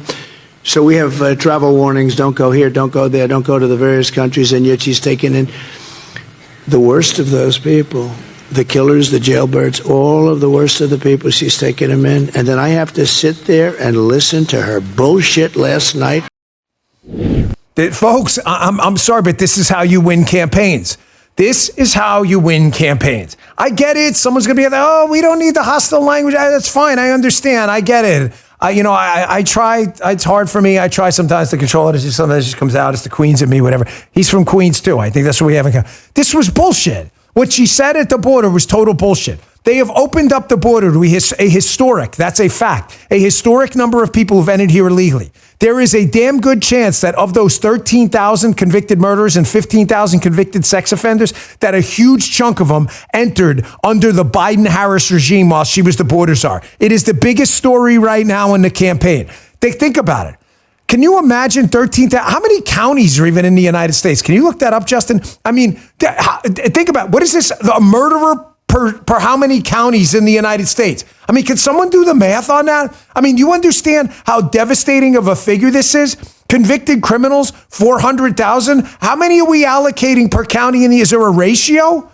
And what is she doing? Nothing. She's doing jack and shit. Did you see the numbers? Here, this ran on Fox. Put that picture up that was on Fox News. Oh, how many? 3,143 counties in the United States. Wow. So we have actually more than one, far more than one convicted murderers per county in the United States. Look at this. 13,099 convicted of homicide, not accused. But non-detained, non-citizen convicted criminals, 15,000 of sexual assault, 425,000 total convicted criminals for 3,000 plus counties. Holy Moses, like 4 murderers per county? Where are we? Are we splitting them up? North, south, west, east? How are we doing this exactly? Murderers. Folks, this is freaking insane. This is insane. But at least there's one more thing, Guy. I'm sorry. And here's a running mate, Tim Walz, this weekend. Again, tell me who won the weekend. What is he doing getting off the plane here? Did someone inject this guy with some kind of narcotic? What is he doing here? What is that? What is he throwing tampons to the audience? Donald Trump was throwing chicken tenders. Is he throwing tampons? What is with this guy? What is with the gesticulations? Is he okay? Did he take that? You ever see that movie Limitless with Bradley Cooper, the actor, when he takes that drug that gets him going? Did he take what is he doing? What the hell is he doing? Here's like, smile a little. What is this? What is he clapping for himself? What is what is this guy doing? What a clown. What a joker. Look at Tampon T. Throw in the tampons. Tampon for you. Tampon for him. Tampons everywhere. Right? The wife's like, oh my gosh, don't turn around. Don't look. Oh, look, she waves Christian. Get down the stairs fast. Get away. She's trying to create distance. She breaks through the line. She's 5 yards, 10 yards. She's a few lights on. Touchdown! Tampon Tim. Tampon Tim left in the dust. You know what that reminds me of? Bo Jackson dragging Brian Bosworth into the end zone during that Monday Night Football game. The wife dragging him down the stairs there, trying to get away from him. Yeah, I know, man. That's a good point. Justin's like, at least he didn't fall through. We don't want to see anybody hurt. And between him and Biden, with all that gesticulating, it's like, how do you pay attention to where the next step was going to be, you know? It's Monday. It's Monday. I know there's a lot going on, but folks, I got to laugh a little bit or I'll cry at the state of our country. This guy is actually could be the next vice president. Believe me, there's a chance they could win. Don't take this election for granted at all. Quick break. Let me get back. I got another just how the media is covered for this just grotesque story about convicted murderers in the United States is an example of why the media are not just, it's not misfeasance, it's malfeasance. They are actively trying to destroy the country. I'll tell you what I mean in a minute.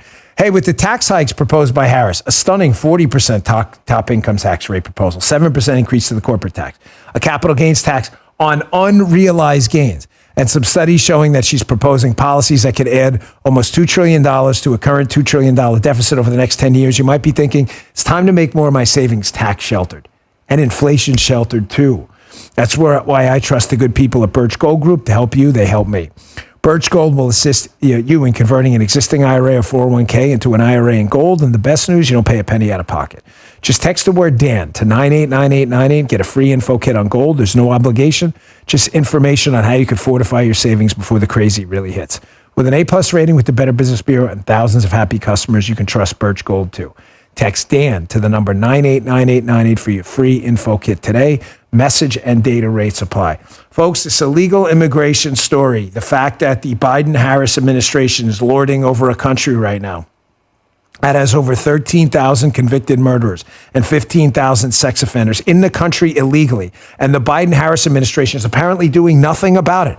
Matter of fact, even worse, Kamala Harris and Biden have run for office on shutting down immigration detention centers. That's a freaking fact. The judges ruled, look it up. So if you're saying, oh no, they want these people detained, bullshit. They have run on letting more people out and shutting detention centers down. That is an absolute fact. The media are full-blown accomplices. I'm telling you right now, if your family is, God forbid, a victim to one of these people in this country, convicted murderers, criminals, and sex offenders, the corporate left-wing communist media are 100% accomplices in this. They have done everything they can to cover this scandal up. Not only that, they've turned it into another opportunity to attack you.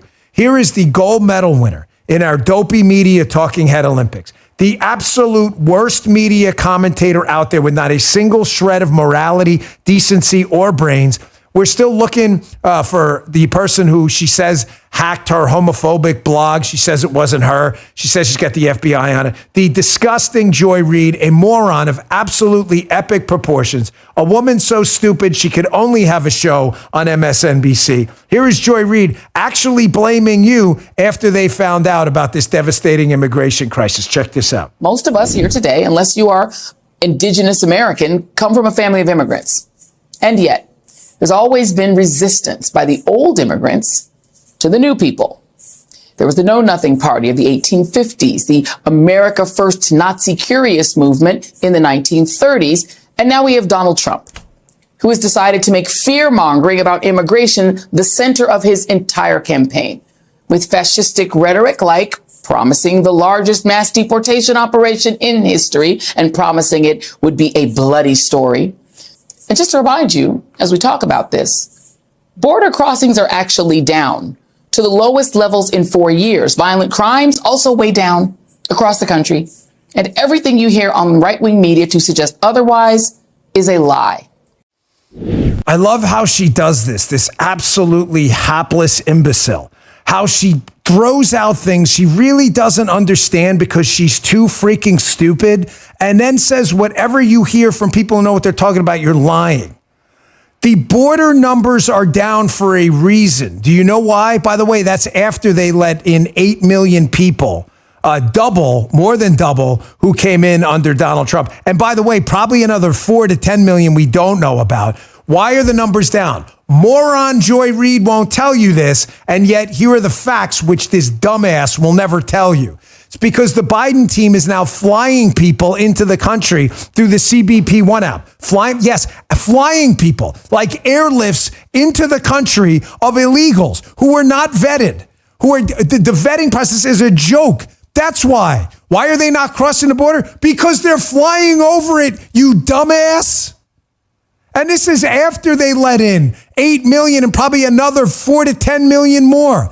This is why she will always be, thank you guys, the gold medal winner in the dopey media talking head Olympics. Again, you have murderers and you have potential right now, serious, hardcore killers, rapists, home invaders in your community right now. And by the way, the Republican Party, you guys are here. Yeah, no shit. My grandparents were immigrants. No kidding. So is my wife. There's a difference, Joy, you freaking moron, with your homophobic blog that you got the FBI looking into. You ever have any answers? Here's the difference, moron. They came in legally. My wife and my grandparents, they came in legally. My wife had to go through an entire vetting process. We had to hire a lawyer. She had to study for an exam. She had to learn about American history. You don't know shit about that. You and your dumbass commentary. You're an embarrassment. MSNBC would fire you in a second if they could. Trust me. Even that crazy network knows you're a moron. These are accomplices.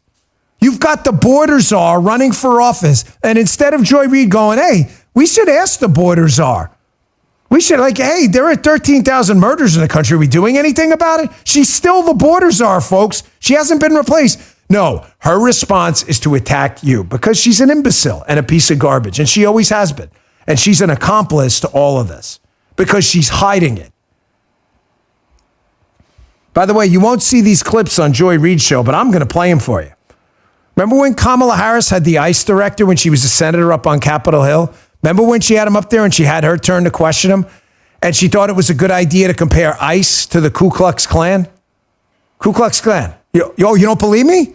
I wonder if Joy's going to play this on her show. She probably doesn't even know it's out there because she's really dumb. But we'll give it a shot. I'll play it for her. Hold on. I got more coming up. Stand by. Last break. Hey, the number one question I get from listeners, how do I get in a conservative fight? Well, it's critical to know where your dollars are going. A lot of these credit card companies are funneling millions to left-wing causes and candidates, just hoping you don't notice. But now you have a choice. Coin, C-O-I-G-N. They're America's conservative credit card. You can find them at coin.com, C-O-I-G-N. With every transaction, you help Coin advance conservative causes and charities at no cost to you. Coin empowers us to take back our country with every swipe. It's a great looking card, too. You'll take pride in using it. It's bright red, says "We the People" on the front. Can't beat that. Coin works everywhere Visa's accepted, comes with a 100% US-based customer service team and consumer protections. It's the only card worthy of your wallet. Start earning cash back while fighting the liberal agenda today. Apply now at coin.com, at coign.com. Be sure to select in the How Did You Hear About Us menu. We'd really appreciate it. Dan Bongino. Terms apply. Go to coin.com/disclosures for full details. And our last sponsor today, I'll get back to the videos for you right after that, is Helix. Slept on my Helix mattress last night. 20% off from Helix, all mattress orders for listeners. How about that? It's a great deal to motivate you to take action and improve your sleep. Paul and I just moved into the new house. We outfitted the entire house with Helix mattresses. The only problem is now we can't get people out of there because they love the mattresses. We work hard and play hard, resulting in long days. So it's important we also get a good night's sleep to feel rested and refreshed. It all starts with a mattress suited to our needs. Listen, anytime you can personalize a product to fit your specific needs, you're going to get a better product. Helix puts the consumer first. In just a few minutes, the Helix team learns about your sleep patterns and recommends the right mattress for you so you get the perfect match. From the position you sleep in, your body type, and unique needs, Helix will recommend the perfect mattress for you. Go to helixsleep.com/Dan and start your match today. As I said, they're offering 20% off all mattress orders to my listeners. I sleep on one. Absolutely love it. Super comfortable. That's helixsleep.com/Dan. HELIX, helixsleep.com/Dan. All right, back to the show. You remember this one, folks? See, Joy Reid and the left-wing media are accomplices in this cover-up. They will not tell you about the murderers, the sex offenders, the rapists, and the criminals in the country because they want to pretend you guys are bigots. You guys are bigots. We don't have any beef with legal immigrants who come here, bring value added to the country, and work with everyone. Wait, I'm married to one, so I don't know how I would get past that. Of course, these people are morons. They just want to make it about something different. Here's Kamala Harris in one of the most disgusting moments you'll ever see. Keep in mind, this woman could be your next president. Make no mistake, folks, we could lose this. You better get out there and execute. Execute and bring 10 people with you. Vote, vote, vote, vote, and bring 10 people with you to vote, vote, vote, and of the 10 people, bring 10 more people. Here she is comparing the ICE, our heroic people in ICE, trying to keep illegals out of the country, to the Ku Klux Klan. Check this out. Ku Klux Klan, the KKK. Well, the Klan was what we would call today a domestic terrorist group. Why? Why would we call them domestic terrorist group? Because they tried to use fear and force to change political environment. And what was the motivation for the use of fear and It force? was based on race and ethnicity. Right. Are you aware of the perception of many about how the power and the discretion at ICE is being used to enforce the laws? And do you see any parallels? I do not see any parallels between sworn I'm talking about perception. officers and agents. I'm talking about perception. I do not see a parallel between what is constitutionally mandated as it relates to enforcing the law. Are you aware that there's a perception? I see no. Are you aware that there's a that perception? puts ICE in the same category as the KKK? Is that what you're asking me? No, I'm very specific about what I'm asking you. Are you aware of a perception that the way that the discretion I see no parallel. I'm not finished. I see none. I'm not finished. This could be your next president if you don't go out and execute, vote, and bring 10 people with you. Ladies and gentlemen, there is no objective observer. Forget the liberal communist lunatics. They want this crazy person in the White House. There is no objective observer who can watch that and tell you that this woman isn't crazy. She is insane.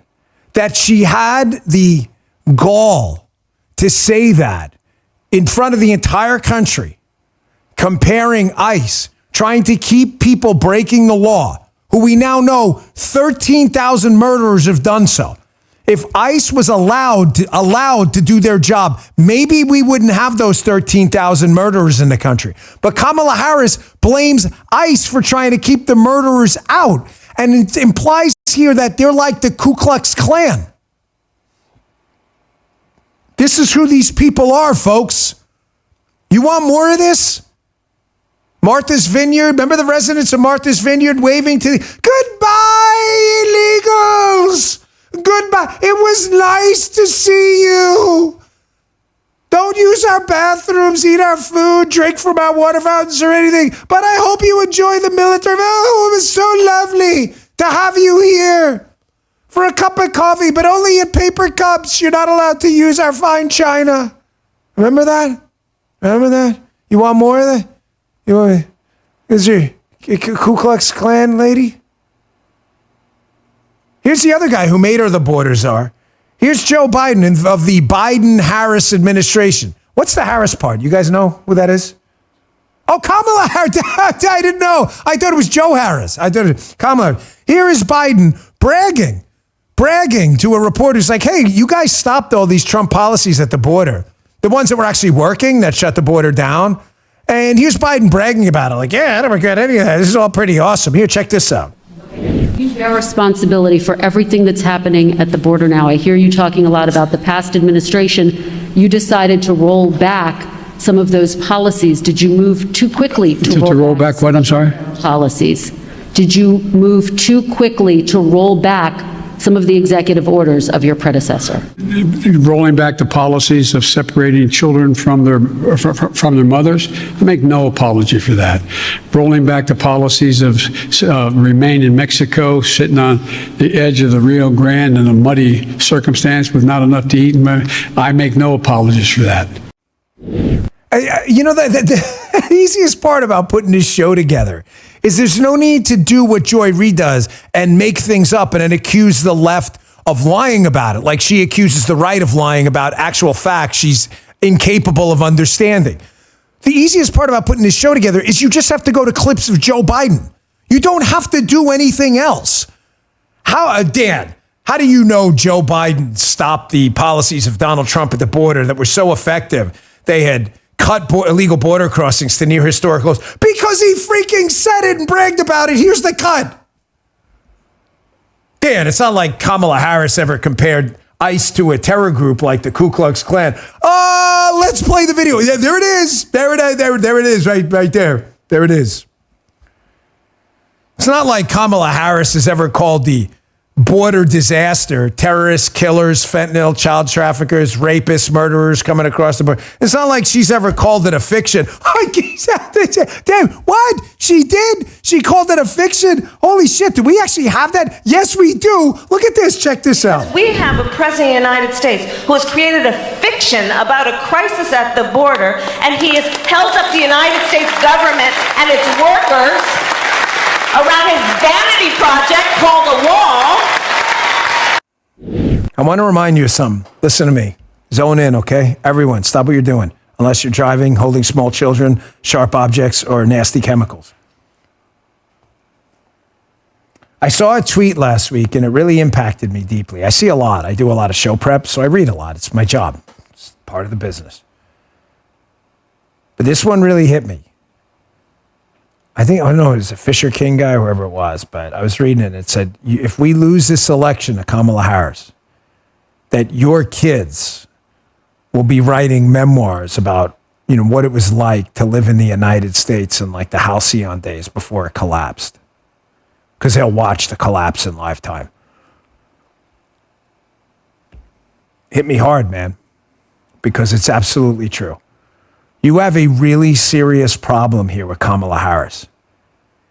You have a Barack Obama level of communist ideology combined with a Joe Biden level of stupidity, combined with a venal, mercenary, overly ambitious human being that will do anything to self-aggrandize and will acquiesce to any kind of demand as long as she thinks it will enhance her personal stature.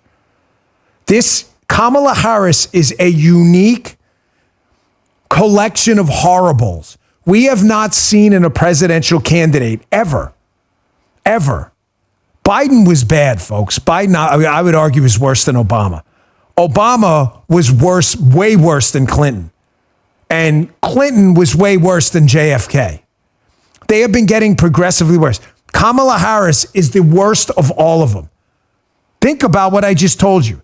You're combining a Barack Obama level of anti-liberty, anti-U.S., destructive communist ideology with an intellect lesser than that of Joe Biden, who's probably the dumbest human being to ever sit in the White House. You have no idea the horribles coming our way. Election night is either going to be the best night we've had in a really, really long time, where all of us, it's not going to be able to take a reprieve because then we got to go get stuff done. We could celebrate for a day or two, but then we got to go get stuff done.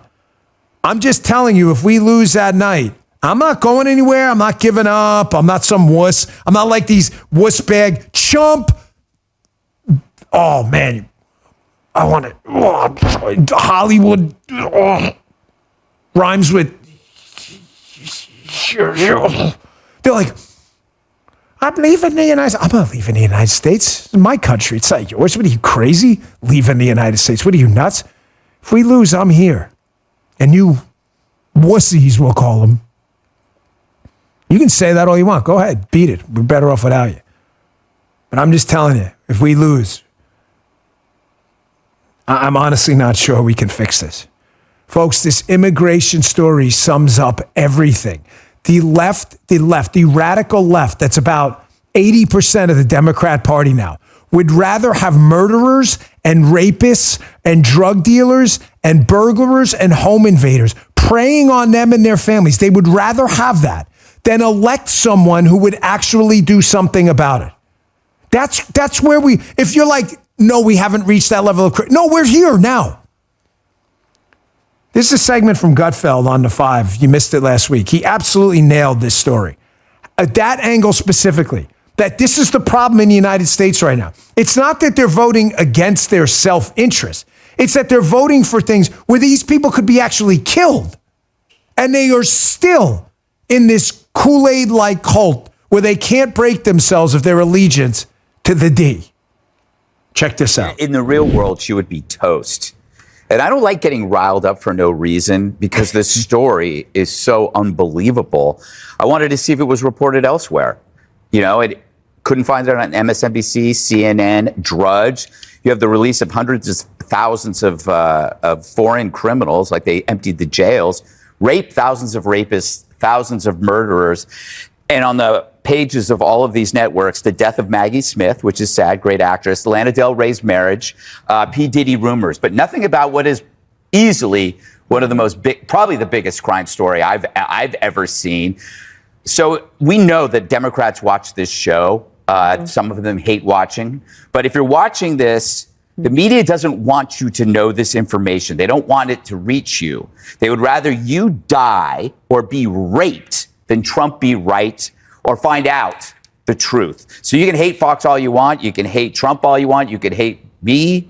But you can't hate yourself and your family so much that you're going to ignore a story that puts them in danger. Unfortunately, you can. You can. You're in actual danger. Do you understand that? You're in actual danger voting for this woman who has compared the ICE to KKK, Ku Klux Klan terrorists, wants to shut ICE down. She's already on tape, on video.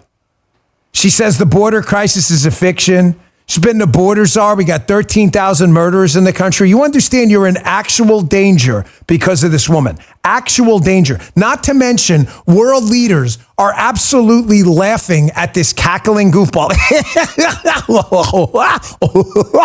All day. Venn diagram, school buses, all day. Moron.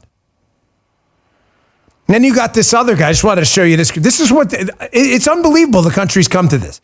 Thank the Lord. Thank you, my Lord and Savior, Jesus Christ, that I mean it, that we have an opportunity, and I hope you help us, to save the country in just, 30-something days? The election's going on right now. Because look at this guy. So a reporter asks Biden, did you guys see this? About the strikes in Yemen. Israel struck some strategic targets in Yemen. For liberals out there, that's a country. You may have heard the Houthis, the Red Sea, or whatever. It's too much for you guys. It's not the point. Biden, whose brain, of course, is total mush, and Comrade Kamala Harris is covered for him, has no idea what they're talking about, comes back and answers a question about the port strike maybe happening on the East Coast because he can't hear anything and he doesn't know anything. Listen to this embarrassing mess. Mr. President, will you deploy more U.S. troops to the Middle East? Mr. President, has Netanyahu gone too far? Any comment on the strikes in Yemen, Mr. President? Both sides have got to settle the strike. Support the collective bargaining effort. I think they'll settle the strike. There's a collective bargaining agreement between the Israelis and the Houthis, and what is this guy talking about? Folks, the country's being run by a cackling buffoon and a guy so cognitively impaired, he doesn't know the difference between a missile strike and a collective bargaining disagreement. By the way, I said I had an announcement barring any, catastrophes or schedule changes, which can happen, but I'm really excited about this, folks. I promised I would tell you on Monday. I didn't want to tease it unnecessarily. The team has been working very hard. I want to thank Michael, Justin, Guy, Jim, Mike, and my entire team for putting this together. So on, October 9th, Guy, we have a special. We're going to be interviewing President Trump. Now, folks, we've never done this before. Where'd you find that picture of me? Look at that. Is that the same? No, different red shirt. I got a logo on this one. Is that from the book? I thought I had a black shirt on in the book. So I will be live streaming on October 9th. Time is still TBD. It will likely not be at the standard podcast time. So 9:30. There you go. 9:30 Eastern time. So yeah, it could change. So we'll do a little bit of an intro. It will be live. I have never done a live stream interview on my podcast. This is the first time ever. We've done some tape stuff. We've obviously done some radio. We will be Mar-a-Lago, correct? We'll be at Mar-a-Lago. We got a whole crew. I'm bringing out all the stops for this. It's President Trump's idea. This guy is really super loyal to the podcasting digital space. He understands, him and his team, new media better than anyone. So big announcement, October 9th, 9:30 Eastern time. Again, In the morning, yeah. Oh, no, of course, yeah, in the morning. Oh, sorry, 9:30 a.m. We better put an A in there. 9:30 in the morning because he's got some stuff later in the day. 9:30 a.m. Eastern Time, October 9th. McGroin crew, spread the word around. Bongino Army, spread the word around. Be there. Let's set the internet on fire. Let's make it the biggest live stream of the year for politics. I would love to do it. I've never done it's a big risk, folks. But we're to say, you know what? Go big or go home. Right, Guy? Did I not tell you that? Some of the guys were like, we should tape it. I said, we'll do it live. We'll do it live. I have to footnote, that's a Bill O'Reilly quote. He's my buddy. We love each other. He's the best, right? So we'll do it live. All right? Because that's how we do things here. We go big or we go home. That's it. It's going to be, I've already got some questions. And it's not going to be your standard interview, by the way. All right? I'm going to tell you, we're going to get into some personal stuff, okay? Because I'm tired of like the same questions. You want to hear about what he thinks about the economy and stuff? Great. We've already asked him all that. We can play it for you. We've already heard those answers. We're going to get into some different stuff. And especially the Secret Service stuff in light of what I just told you. Because it directly impacts his life in the actual non-figurative sense.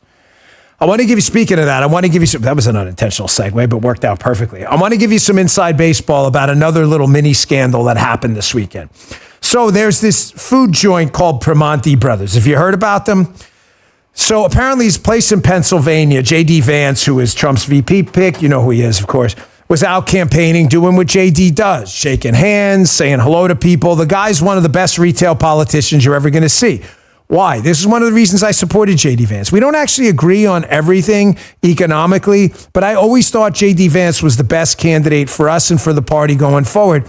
Because unlike most people who talk about the middle class, J.D. Vance actually was like the middle class, like the real middle class that worked for a living. And having been through, I'm going to get all soupy on you. I don't want to do that. But having been through a bad family drug crisis that, how do I say this, resembled J.D. Vance's story in his autobiography, Hillbilly Elegy, I feel a kinship with him. And I feel like he really gets our problems. And I feel like he feels them. He doesn't just talk about them. So he was doing what they call retail politicking. He was going to go to the Primanti Brothers and say hello to some people. So Post Millennial's reporting that J.D. Vance campaign had approval for this Primanti Brothers visit before it was shut down by corporate headquarters. Folks, listen, I'm just going to say this. I worked with the Secret Service for a long time. Obviously, you know that. No need to relitigate that. There is absolutely zero chance that they just randomly showed up at Primanti Brothers, okay? When I say zero, I mean zero. Somebody there 100% made contact. What happened there? I don't know. But I would be really skeptical of Primanti Brothers and patronizing this business. I spend my money wisely, and unless they make this thing right, like really right away, I'm just telling you from a personal perspective, I wouldn't be spending a dime there because there is absolutely zero chance. Even on what they call in the Secret Service an OTR, which this likely was, an off-the-record movement. In other words, it's not on their official schedule. I already told you with my Obama lemonade stand campaign stop, I tell you about that. Even a kid's lemonade stand, we sent an agent out in advance. There is no chance nobody knew anything, and it was just like it randomly caught them off guard.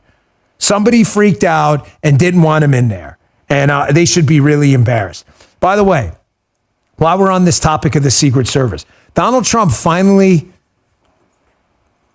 he's been very, very gracious to the Secret Service guys around him because these detail guys are good guys. And I know the people over there are trying their best to keep him alive. Believe me, folks, the DTD, Donald Trump Detail, that's what's called in the Secret Service. The DTD agents are in danger too. These guys were on the stage while bullets were flying past heads, okay? They were right there. They have zero interest in not keeping this guy alive because they'll be dead too. I promise you.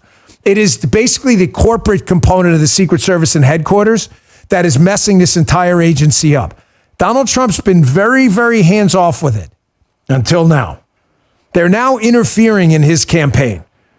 According to Trump, they told him he couldn't do this Wisconsin stop because they couldn't secure it. Folks, I never seen anything like this. Here he was on the stage just ripping into him. We're securing the life of the Iranian vice president and the president at the UN, but they can't. He's not allowed to do a campaign stop in Wisconsin. This is bullshit. Check this out. Thousands and thousands of people and they all could have had a lot of fun. Instead, now they're probably leaving and walking back home because we have a nice little room that probably holds 1,500, 2,000, maybe less. And outside you have 40, 50,000 people because the administration couldn't give us the Secret Service necessary because they're guarding the Iranian president who's looking to kill Trump. Can you believe it? Folks, have you ever heard of something so ludicrous in your life? A multi-billion-dollar federal agency that's main job is to keep Trump, Biden, Harris, and Vance alive and their family safe. That's their main freaking job. Have you ever heard of anything so crazy in your lives that the agency had the balls to say to him, hey, we're securing a bunch of foreign heads of state, including people that want to kill us and chant death to America, that they're up in New York and we don't have enough assets to give to you? Have you ever heard of something so ludicrous? Only in the United States government is this kind of shit tolerated. If this was a private company, I want you to think about this for a second. If this was a private company tasked with securing President Trump's life that said, hey, I'm sorry, we just got another contract for the Iranian terrorist mullah death to American people, so we're going to pull some resources from you, how long do you think that company would last? The answer is they wouldn't. They would be fired instantaneously. But because it's the U.S. government and the Secret Service, it's all tolerated. And I don't want to hear their bullshit. Oh, we didn't know. You've known about the UN General Assembly every year. You've known about the campaign. You're just incompetent managers. Everybody needs to step down or the Secret Service needs to be disbanded. And the protection enterprise has to be given to someone else, period. I'm done with it. I'm done with it. And I'm telling you right now, if Donald Trump wins, I'm going to use every ounce of my influence with him to make sure that that agency's reformed or he ain't going to last long. And I'm not letting it happen. I wanted to give you a quick update on this last story too, because folks, my sources have not changed their story at all, contrary to what some people wrote in the chat. The Trump-Nassau County bomb threat that happened just a couple weeks ago, my source hasn't changed their story at all. And a lot of people are starting to ask a lot of questions. The story now is that there was some guy training a dog to do bomb explosive hits right near a Trump site, and we're all just believing this story? Who in the chat actually believes this? Here's Darren Beatty, one of the few honest reporters out there, Revolver. He's on a hit with, is it Chanel Rion? Talking about exactly this story. Do you know how many people are just, nobody's asking any questions about, oh yeah, a guy just showed up training his bomb dog? Oh, weird, training exercise. Sounds like the pipe bomb thing on January 6th. Check this out. I pointed out in other contexts that, one possibility is, the feds typically use the pretext of a training exercise as kind of plausible deniability for operations. So in case they're caught, they can say, oops, guys, this is just an exercise. Sorry, we just got caught up in the confusion. And then there have been several incidents in the past, bizarrely, in which there were federal exercises, training, and drills going on in a day that happened to resemble very closely an alleged real-life incident. Folks, again, we had a lot of commentary, chat and stuff, and it's fine. I appreciate your commentary.